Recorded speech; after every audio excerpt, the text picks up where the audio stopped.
Hi, y'all, and welcome to tonight's live stream.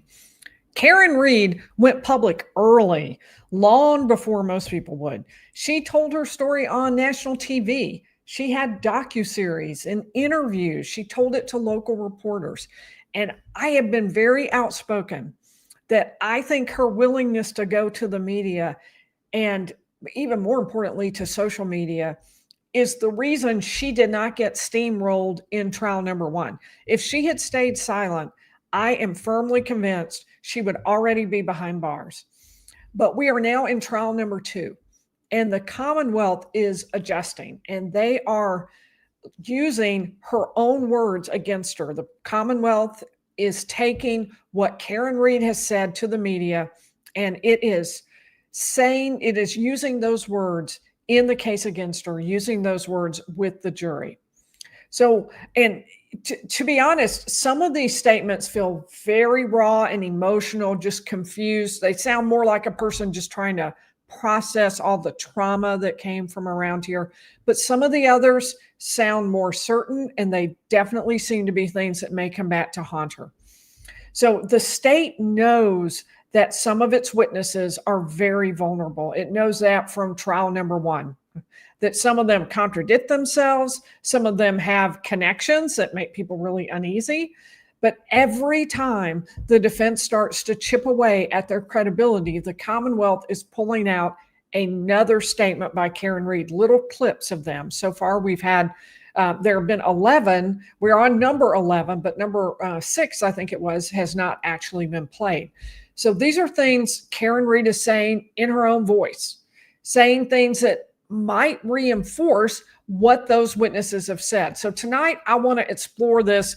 This may feel uncomfortable because I know a lot of people have opinions about the case, but I think it's critically important to talk about this. Karen Read's interviews brought a huge wave of attention to her case. I do not believe that some of the things that were uncovered about law enforcement misconduct would have been uncovered had it not been for the fact that she was very open about her case, that she went to social media, and that local people got involved in trying to change things, at least trying to learn what was happening. So a lot of people, I think I would be in that group. I believe that she would not be here at her second trial if she had not made all of those efforts to reach out. But now that this is being played in court, we have to ask, could they carry more weight than might have been expected? Could the words that helped her when she was rallying support and people were getting behind her on her case, could that pose a risk inside the courtroom? What helped outside the courtroom may be hurt inside. So we're going to take a close look at how the state is using these clips, what the jury's seeing, how it fits with their case, and we're going to be looking at where the real challenges might be for the defense and for Karen Read's team. So special shout out to the first 5 in tonight's chat: Bama Queen, Just a Girl, Angel LaFawn, Michael Lalonde, and Carol Sue Scott. Would you mind hitting the like button? That'll help YouTube as it decides to get this out to more people. So I would appreciate that. And if you haven't subscribed, please do. We would love to have you back for more. So these clips are absolutely fascinating, and it's especially interesting to see how exactly the Commonwealth is using these. So their theme, and they know what's coming, right? Because they've been through trial number 1. So they understand what the position of Karen Read's team is going to be. Karen Read is going to say that her boyfriend, John O'Keefe, was murdered by someone in the house, 34 Fairview, where he was headed for a party. She dropped him off.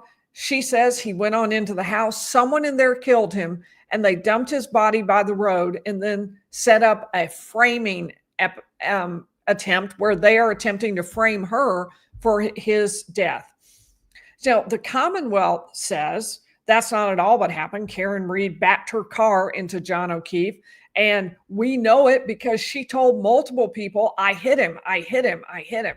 Now, the Commonwealth believes that is a full-on confession to having actually hit John O'Keefe.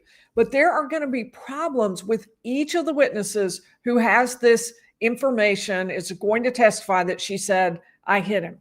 So the defense has ways to impeach them that to make it look like they're lying or have reason connection to this conspiracy that the defense believes is going on.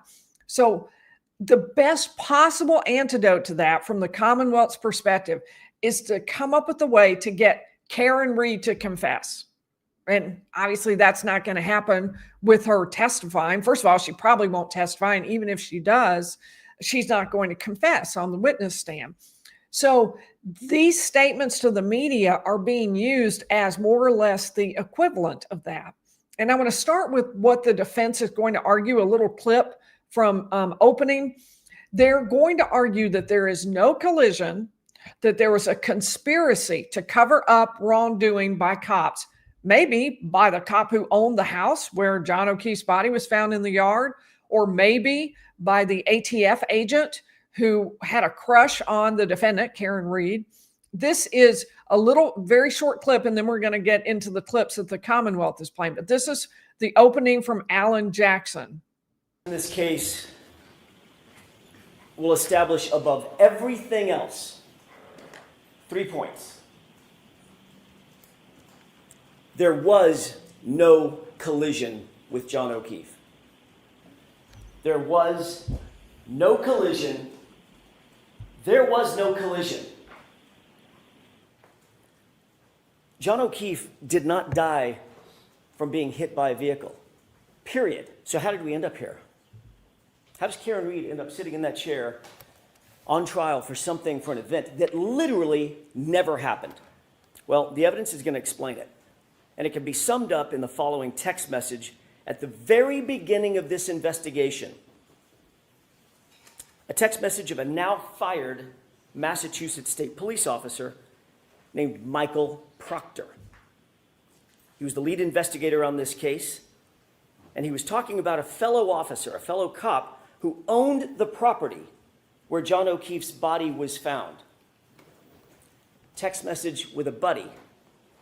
Question, is the homeowner going to catch any shit? Answer, nope. He's a Boston cop too. So for the first clip, Prosecutor Hank Brennan, and this is the argument that Karen Read is going to make, which you've just heard. The prosecutor, Hank Brennan, he represents the Commonwealth, and he closed his opening statement with a clip of from an interview that Karen Read gave to the media. And it was obviously very powerful. I wanted you to see the comparison. This is what Karen Read's lawyer is arguing. Here is the clip played in opening statement by Hank Brennan for the Commonwealth. I didn't think I hit him, but could I have clipped him? Could I have tagged him in the knee and incapacitated him?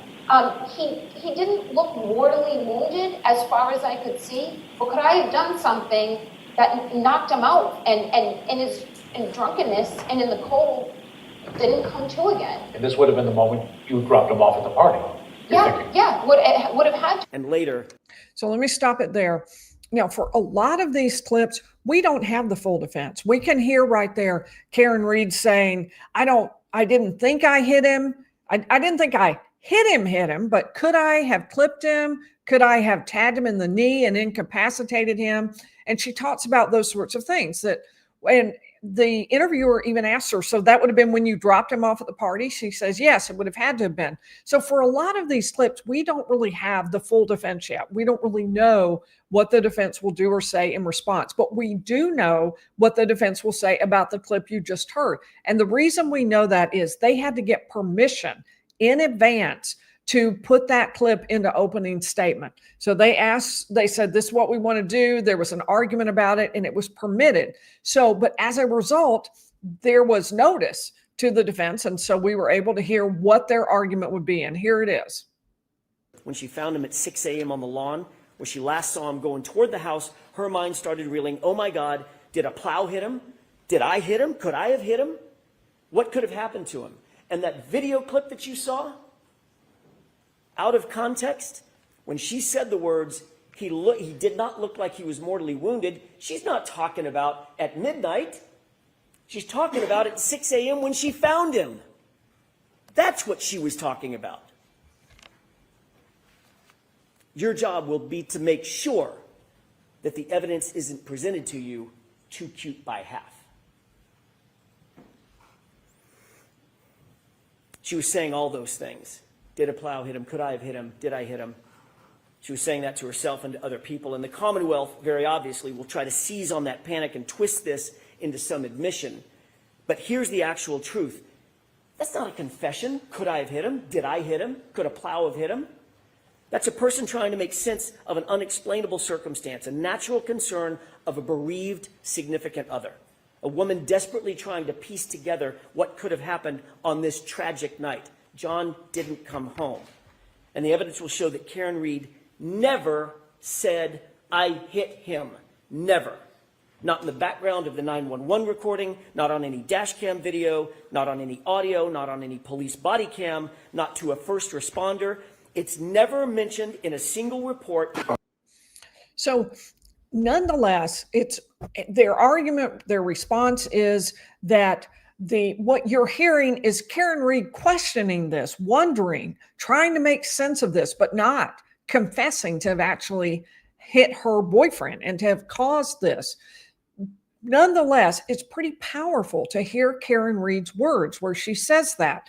It's the defendant herself entertaining the possibility that maybe she hit John O'Keefe. So we're going to see whether the defense shows us more and more about what its defense will be to this.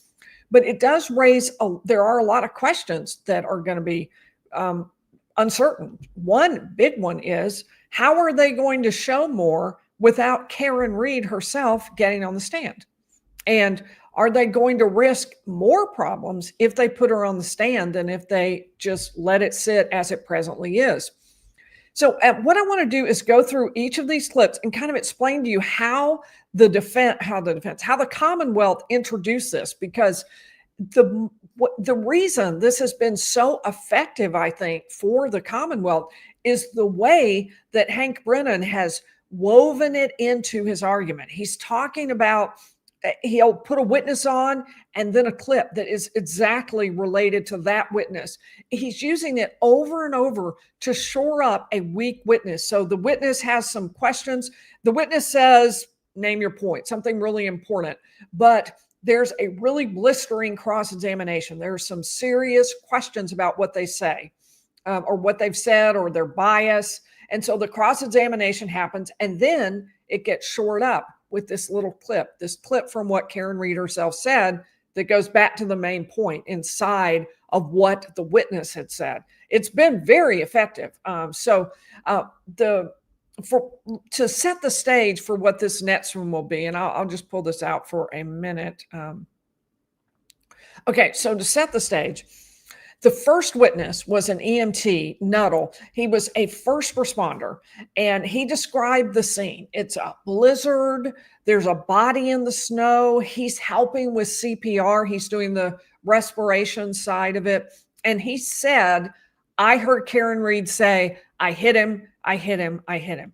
And the defense had some very good cross for this witness. He got John O'Keefe's clothing wrong, for example. He said John O'Keefe was wearing a puffy jacket, and he wasn't. He was wearing a short-sleeved shirt and a light hoodie.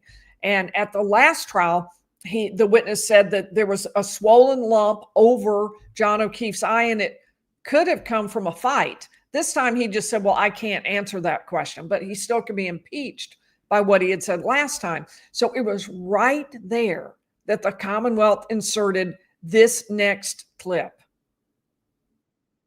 Play this first and then call Ms. Roberts. Okay, I'm sorry. Thank you, Ron.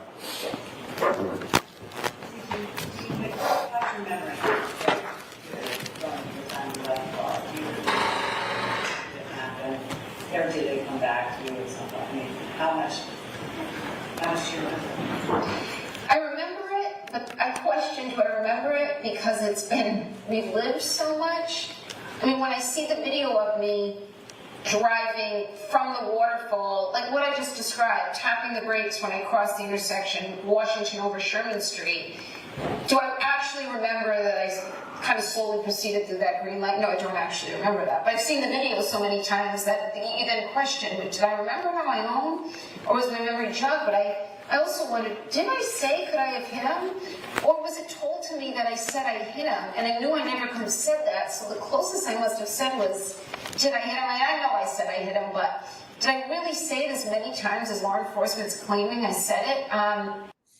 So I find this clip really confusing. On the one hand, she says she could not possibly have said, I hit him. Just that couldn't have happened. On the other hand, she says, I know I said I hit him, but did I really say it as many times as law enforcement's claiming I said it? So in that last part, there seemed to be an acknowledgement that, yes, she probably did say that. And the only question is how many times she said it. So that her statements in there reinforce or shore up any of the testimony that is weak from the witness. So the Commonwealth is counting on the jury coming to say, okay, maybe cross-examination was really brutal about this witness and some of the things about this witness. But if both of them, the witness and Karen Read, admit if they claim she hit him, in fact, several witnesses will, she said, I hit him, and she admits it, well, isn't that pretty likely then that really did happen? So let me say thank you to a few people. Buff Soldier, thank you so much. I really appreciate your nice comment. Thank you. And we have a new member. Congratulations, Jessica. We are so glad to have you on board. And Catherine Jurica, thank you also for the super sticker. I very much appreciate that. So let's talk about the second witness of the trial, because this is where we're going to get another clip. The second witness was just brutalized on cross-examination. Carrie Roberts made several very important claims for the Commonwealth. One was that she was deep asleep in the early morning hours on January 29th when Karen Read called her and screamed, Carrie, Carrie, Carrie, John's dead. She screamed that into the phone and then hung up. It was so loud that it even woke up Carrie's husband, who was asleep beside her. And Karen, after hanging up, called back again. According to Carrie, she didn't even know Karen all that well. Carrie was mostly friends with John O'Keefe, and she only knew Karen through her friendship with John. So it was weird that Karen was calling her, but she was willing to get up and go help look for John O'Keefe. But the defense was ready for Carrie on several fronts because, and just give you one example, she had spoken to law enforcement or the prosecutors, the DA's office specifically, more than 50 times. That is remarkable. I've never heard of that before. I don't know how they had time to do anything other than this one case. She was also friends with Jennifer McCabe. Now, the Commonwealth uses Jennifer McCabe as a very important witness, but the defense has quite a long list of things they will cross-examine Jennifer McCabe on. So they're trying to rope the two of them together, that Carrie Roberts is biased because she's friends with Jennifer McCabe, and you, the jury, are about to hear a lot about Jennifer McCabe. But there were 2 points about what Carrie Roberts said that were particularly important for the Commonwealth, where the defense had particularly serious cross-examination points. So Carrie Roberts said that she, Jennifer McCabe, and Karen all met at Jennifer McCabe's house, and then they went to John O'Keefe's house to look for him, to see if maybe he was there. And Karen had overlooked him when she said she couldn't find him. And it was either as they were arriving or they were leaving that Karen Read showed them, pointed out to them, her cracked taillight. Now, Carrie says there was a chunk missing. It was not just a little crack running down. There was a piece missing. And the Commonwealth says, yes, that's because the taillight was broken that night when Karen Read backed into John O'Keefe and knocked him halfway across the yard. That's an exaggeration. It wasn't that far. So Karen Read, though, says, look, that morning, you can see it on video, I backed out and lightly tapped John O'Keefe's car, which was parked behind me when I was going out to look for him. His car had been left there the night before he'd gotten a ride with somebody else. And so I backed into his car. It cracked my taillight, but it wasn't really all that broken. It was merely cracked. And later, what happened was Trooper Proctor, who was the lead investigator in the case, now fired, Trooper Proctor had Trooper Proctor went and broke the taillight out more, took those pieces and scattered them at the scene of the crime. And Karen Reed's team will have some very good cross about the initial investigators showing up, looking around and finding no bright red plastic pieces in the snow, finding even a clear piece of glass in the snow, but not these bright red plastic pieces. Then Trooper Proctor finds more red plastic pieces and numerous red plastic pieces. So at that point, Karen Reed is saying, okay, this is just cracked. He broke it out. The Commonwealth is saying, no, it was broken the night of the crime, and that's why all the pieces are there. So Carrie's answer was that she was shown a video by the defense. The defense showed her a video of the Ring camera there at John O'Keefe's house, and it shows the women getting out of the car to go in to look for John O'Keefe. And they don't stop at the taillight, and Karen Reed doesn't gesture to it and say, there you go, look at my taillight, what happened here? Instead, you just see them all walk in. Now, Carrie had an answer for that. She said, that's because I said it was either on the way in or on the way out. It must have been on the way out. And coincidentally, that is the exact piece missing from the Ring camera when they were on their way out. Now, the Commonwealth is hinting that maybe Karen Reed, when she came back into the house to collect her things, did something with that piece of Ring camera footage. But there's no evidence of that I've seen, just sort of a little hint about that. So here is clip number 3. Now, remember Karen Reed's contention. There's just a crack on the taillight. That's all there is. And here's clip number 3. This is audio only from the Gretchen Voss interview. All right, Mr. Brennan, whenever you're ready. I'd like to play clip 3, please.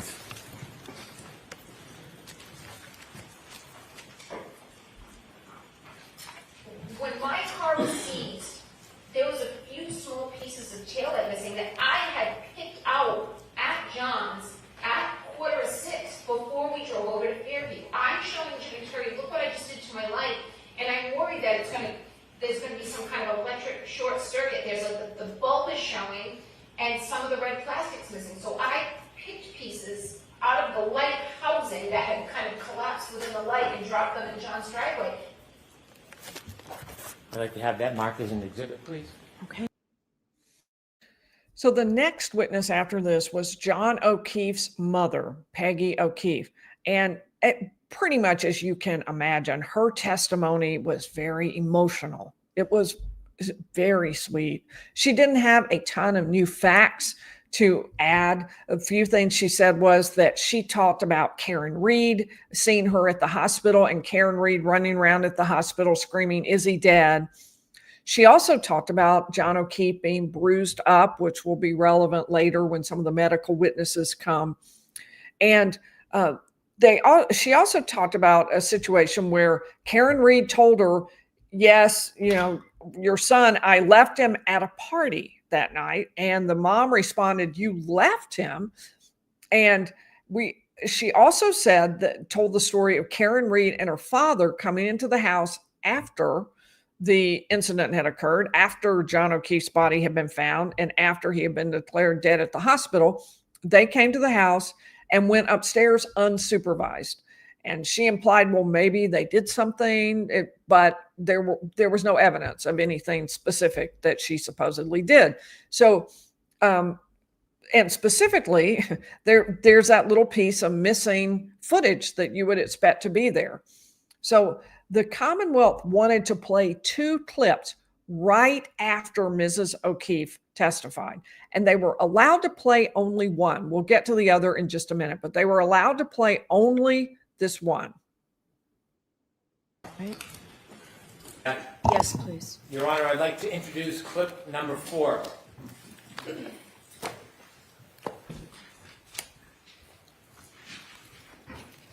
They had pulled into the driveway before me, so I was presuming she saw my cracked taillight and was thinking, did you hit my son? I could sense from her that she was looking at me very warily, And then when John's nephew came home, I just wanted to see him and squeeze him. I know how it was quite uncomfortable. I said, Dad, come upstairs to the master bedroom. I said, I think I need to leave.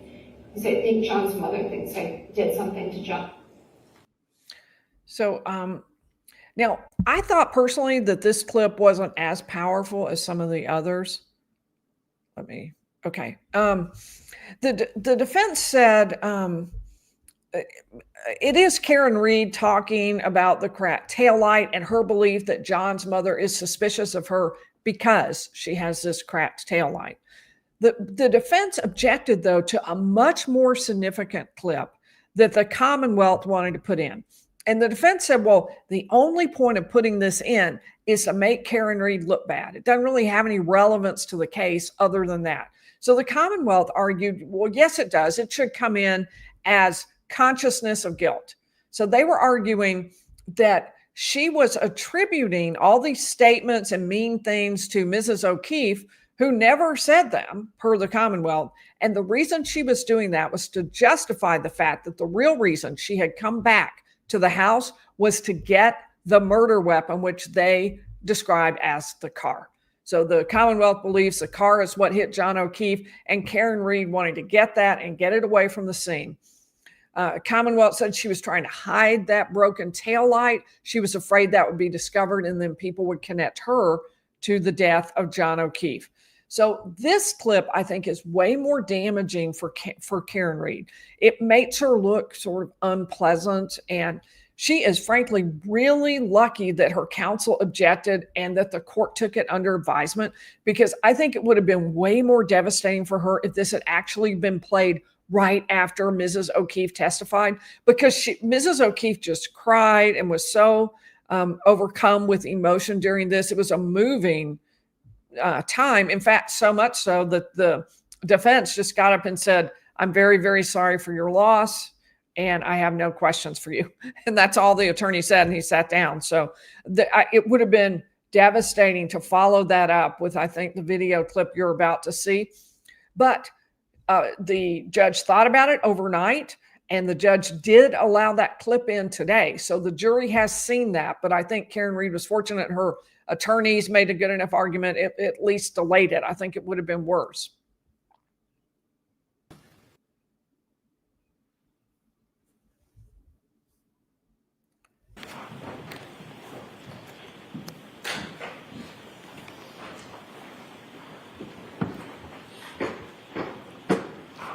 And his mother leans over the kitchen island and says to me, I think it looks like you got hit by a car.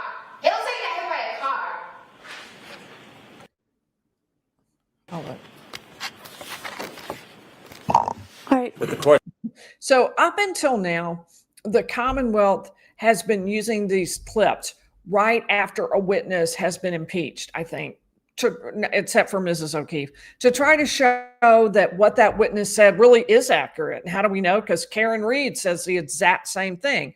And they're doing is kind of getting out in front of the issues.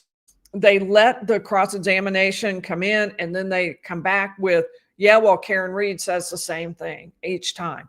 So one of the most important issues in the case is going to be whether or not Karen Read was drunk the night that John O'Keefe ended up in the front yard, in whatever way he ended up in the front yard. Now, she was drinking. She'll admit that. And but was she drunk? Her attorneys are going to argue she was not. They're going to argue that she went to 2 bars. By the time she got to the second bar, she was drinking only water, the second bar being the Waterfall and the first one being McCarthy's.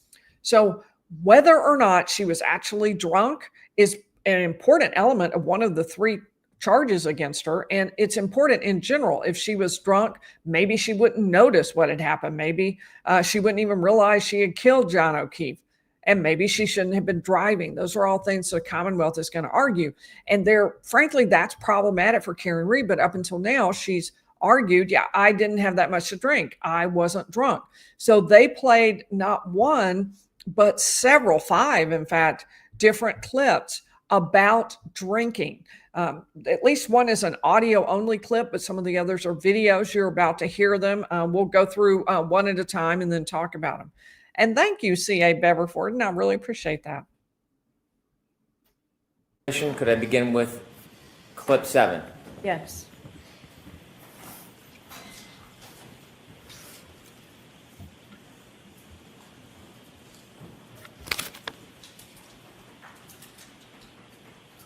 When you walked out of the bar, how many drinks had you had? I had probably about 4, and not 4 that I completed either. I didn't drink maybe more than a few sips at the waterfall. And 4 drinks you felt fine to drive? Yep. So the Commonwealth says they have proof that she drank at least 8 that we'll actually see at trial. And we saw this last time. They show video from the 2 bars and they say, okay, here's another drink and here's another drink. So we saw that at the last trial. But the idea that she's not finishing drinks and yet she's buying more, that's maybe a little harder to swallow, if you will. It's that she had 4 drinks, but not 4 drinks that she completed. Either she didn't drink them or maybe she had just a few sips of them. That's her argument. But it's not consistent across all of these clips as to what she says. Here is audio only on clip number 8.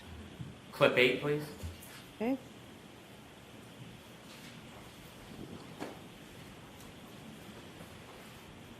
And is the level of intoxication pretty high here for everybody? It's happy. Yeah. It's Because you'd had a lot to drink, right?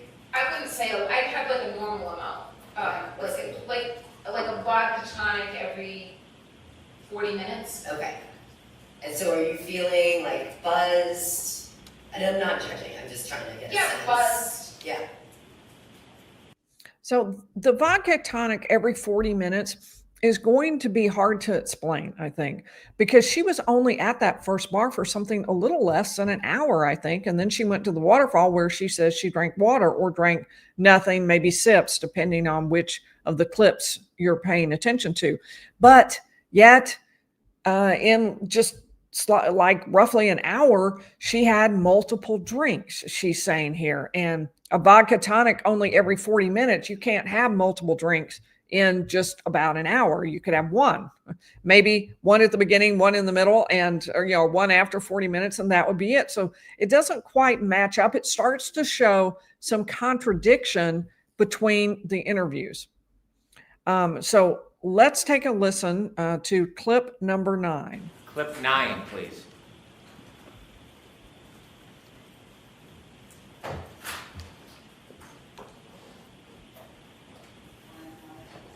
The final count of my alcohol intakes, probably about 5 or 6 or 4. The drinks that they were pouring me at McCarthy's, which is where I consumed most of the alcohol, was the weakest vodka tonic. It tasted just like all soda water with lime. Not that I need it to be a martini, but it might have had a splash of vodka in it. So I said, John, this drink tastes like it has no vodka in it. And he said, just get a shot and mix it yourself. So each drink was being counted as a double. So I would get a vodka tonic and then I would pour a shot into it. So that would come as 2. But frankly, it just felt like a regular cocktail. It was just a really weak pour. So I asked for a shot. So for my taste, it just tasted like that's the normal strength of what a drink should be. So I had maybe 2 or 3 that are being counted as 4 and 6. And I don't know. I felt fine. I felt like I was buzzed. And then there was one drink, the last one that was given to me, which I would have counted as 3, but they're counting as my 6th cocktail.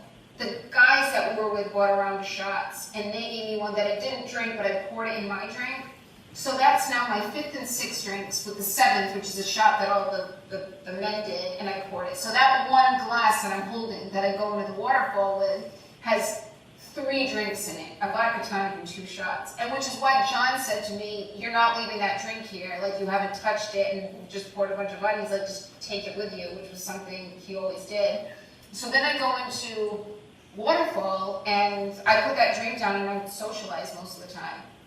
So that would have been my 5th, 6th, and 7th drinks. Then John orders me a drink at the Waterfall that I don't drink, that he takes with him. And then there was a round of shots that Chris Howard bought that I did take. So that would have been the night.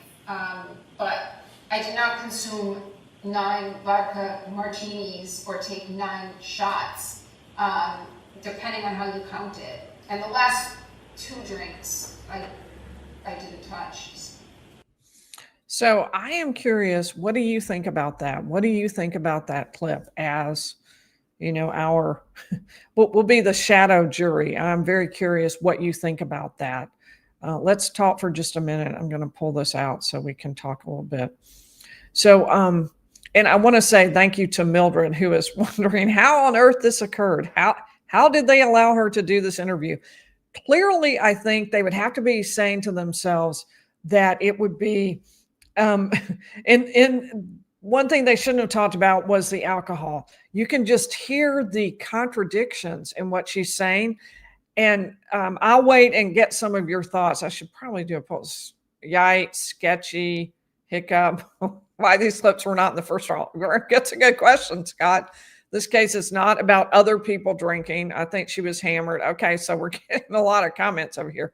All right, so I was curious what you thought about that. And to me, it sounded really like some dangerous justification in there. Well, I poured this and that, and then it was really only 4, but that wouldn't count. And it was the weak, poor argument. So from her attorney's standpoint, I think that this clip in particular is a nightmare because it sounds pretty far off. I was watching a stream as this was going live, and the comments shifted as I watched from being primarily pro Karen Read to talking about whether she had a problem with alcohol. And people were writing things like, well, that's what an alcoholic says. And this is how they would justify it. So I was watching that happen in the comments as I was watching the trial. So I think it was made way worse by the fact that, and this is not an accident. I'm telling you, Hank Brennan is a really good attorney and he has planned this very carefully.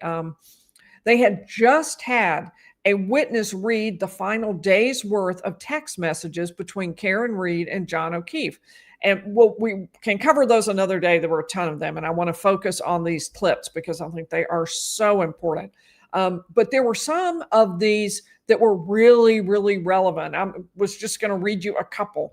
John to Karen texted, "You're like jonesing to drink, so go." They were trying to decide, were they going to meet up, and he was going to go with somebody else, all that sort of thing. So, and his comment, "You're like jonesing to drink, so go." Another one, and was, "I haven't been out." This one is from Karen to John. And she said, "I haven't been out for drinks this week, and I had an S week and an S day." And I think all combining that sort of text message that we had just heard in the exchange between them with these clips of her interviews is pretty seriously problematic for her attorneys.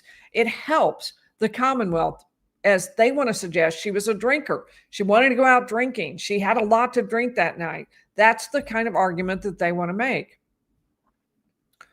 Thank you, Neuropsych Zena. I appreciate that very much.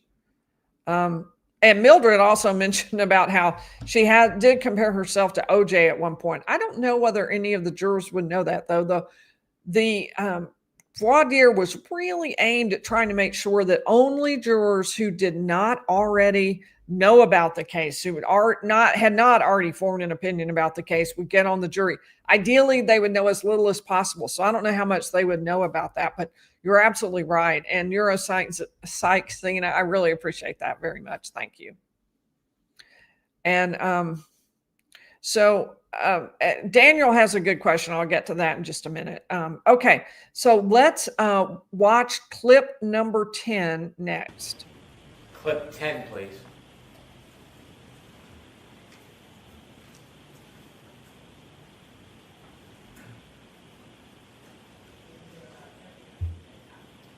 as clear as I would be if I hadn't been drinking. I mean, I had drank, so, and that led me to question, like, could I have hit him? Did I run over his foot or hit him in the knee? Did I incapacitate him? I mean, I always drive with my music blasting ever since I was 16.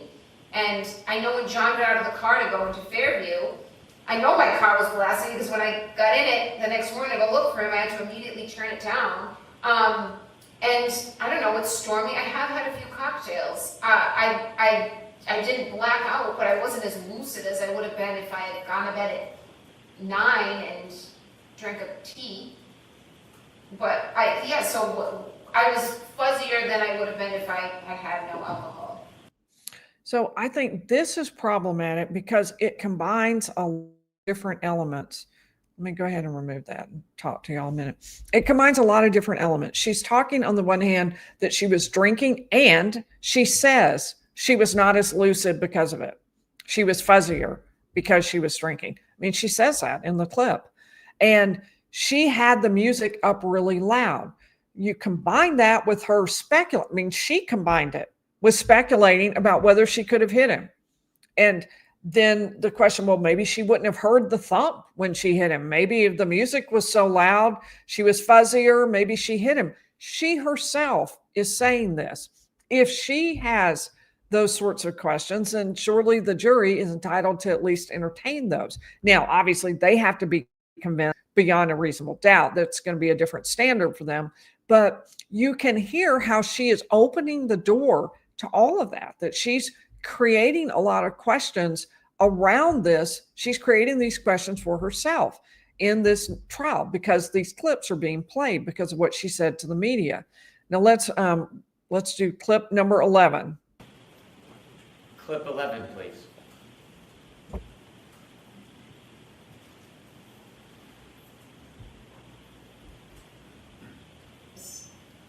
How did you feel after that many drinks? When you got in the car, did you feel like you could drive? And did you feel how I wouldn't have gotten on the expressway. I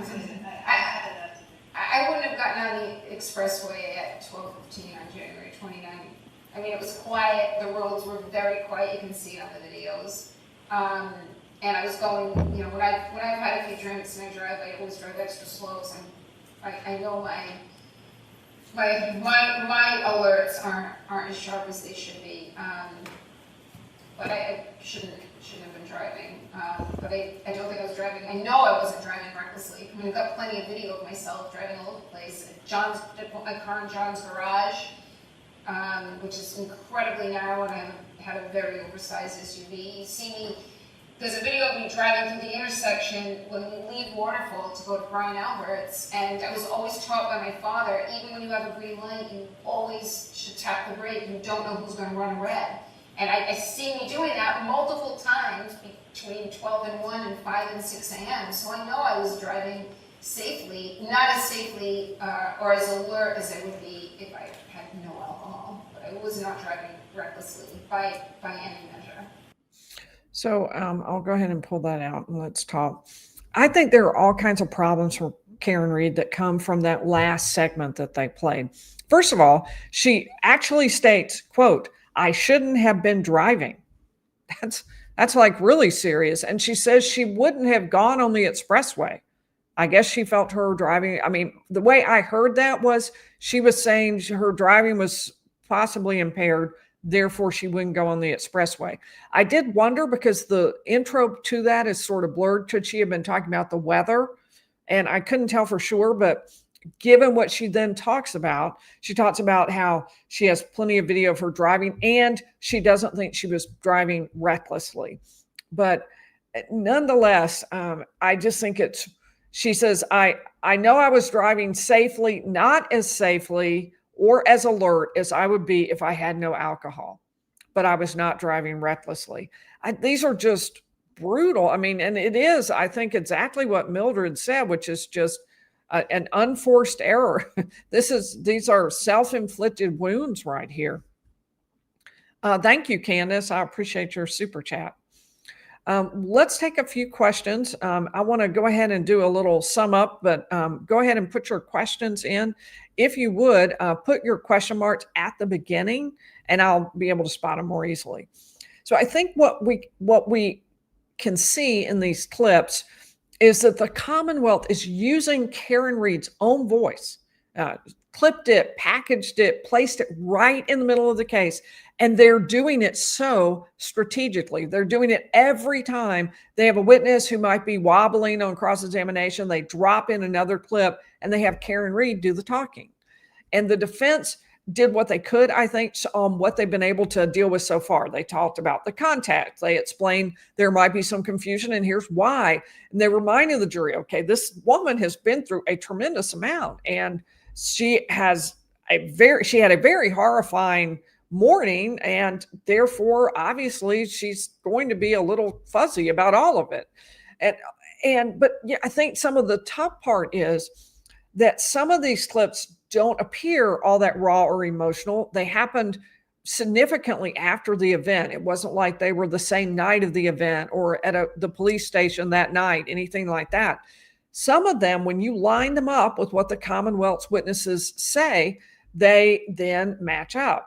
And then that helps the Commonwealth convince the jury that some of these witnesses are more likely to be truthful, more likely to be presenting the actual true facts to the jury than they might have been. They might have been wondering about it after the cross. So we actually hear her say things like, I know I said I hit him. And then her question is just how many times? And we heard her talk about the broken taillight, about the drinking, being fuzzy, music blasting. And we also heard her say that she shouldn't have been driving. So the state, this is just really serious, I think, for Karen Read's case. And it's being planted like right in the middle, all the way through the case that the Commonwealth is presenting to the jury. So it creates huge questions. I mean, and I said at the beginning, I have been a big proponent of the idea that in these huge cases, you ignore social media to your peril. And if you don't realize and pay attention to the fact that social media is going to play a huge role in the way that the people in the area the jury will be pulled from think about the case, then you're missing it. And if you don't realize that social media itself is going to influence not just the jury pool, but everything publicly in terms of the pressure on the case. And that's true for media and social media. Both are true.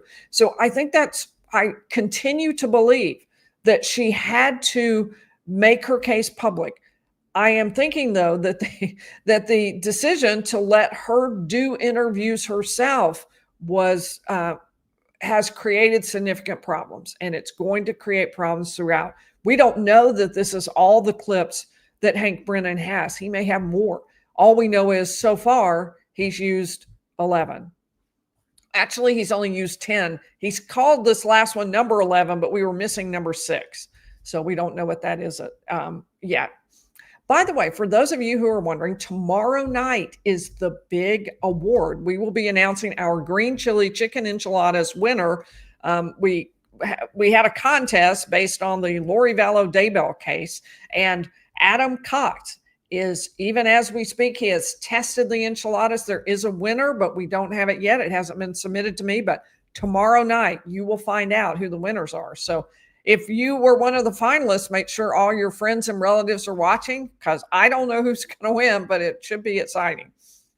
Okay, so I'm looking for the question marks at the beginning so we can talk about the case a little bit more.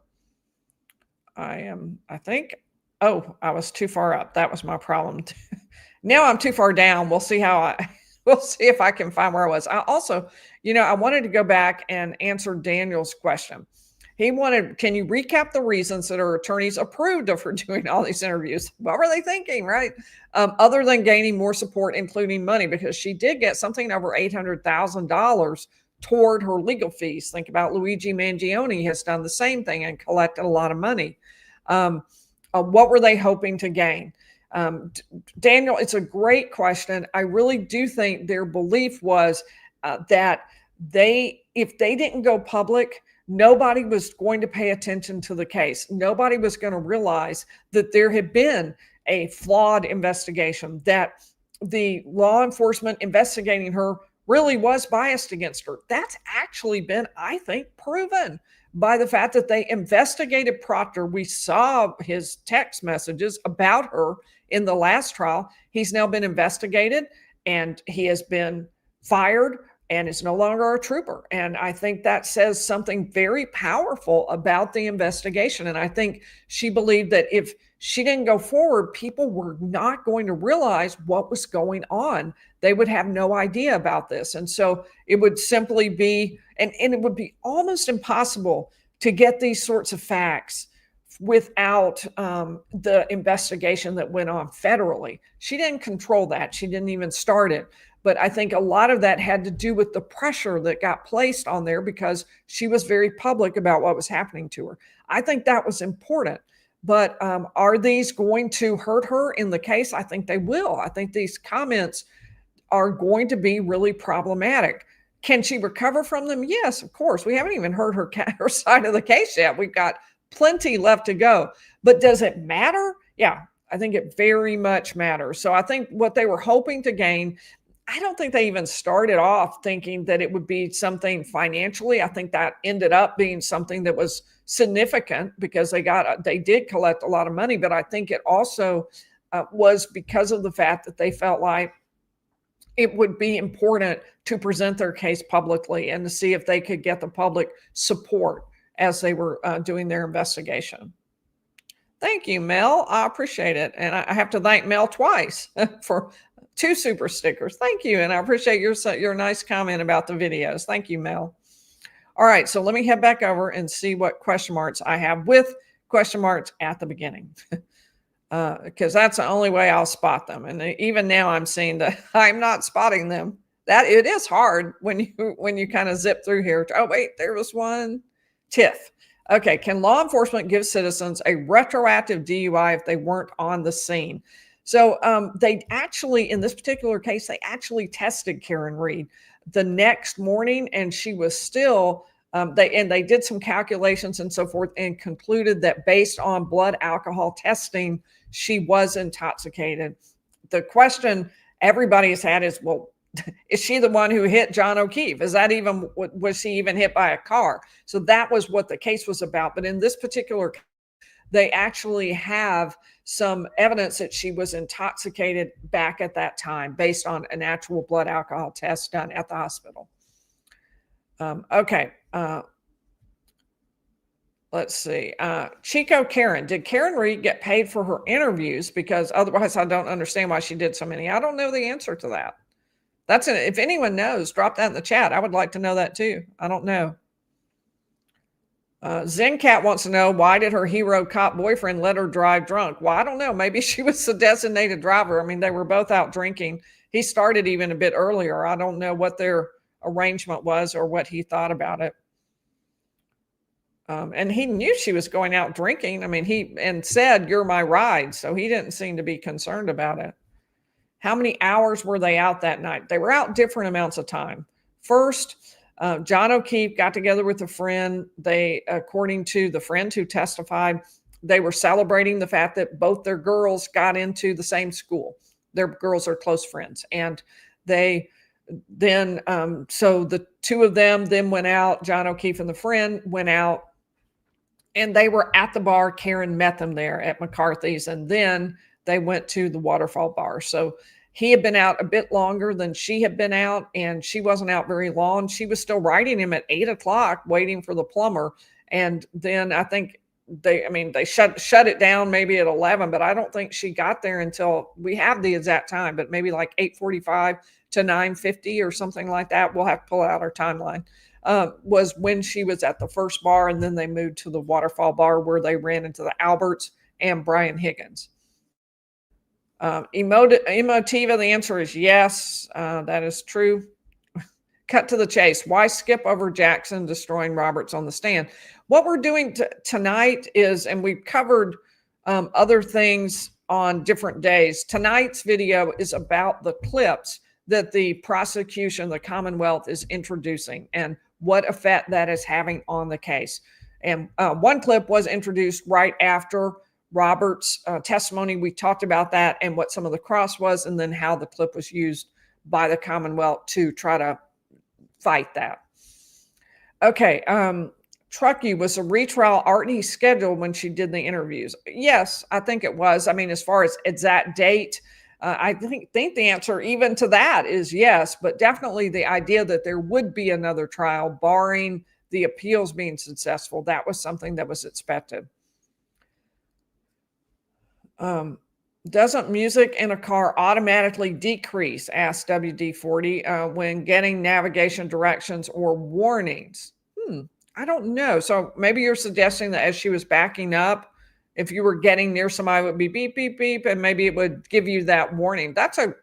It's certainly a great idea. I don't think my car has that, but I think it's fantastic. What a good idea. I don't know. Maybe she had a Lexus. Maybe that would have had that.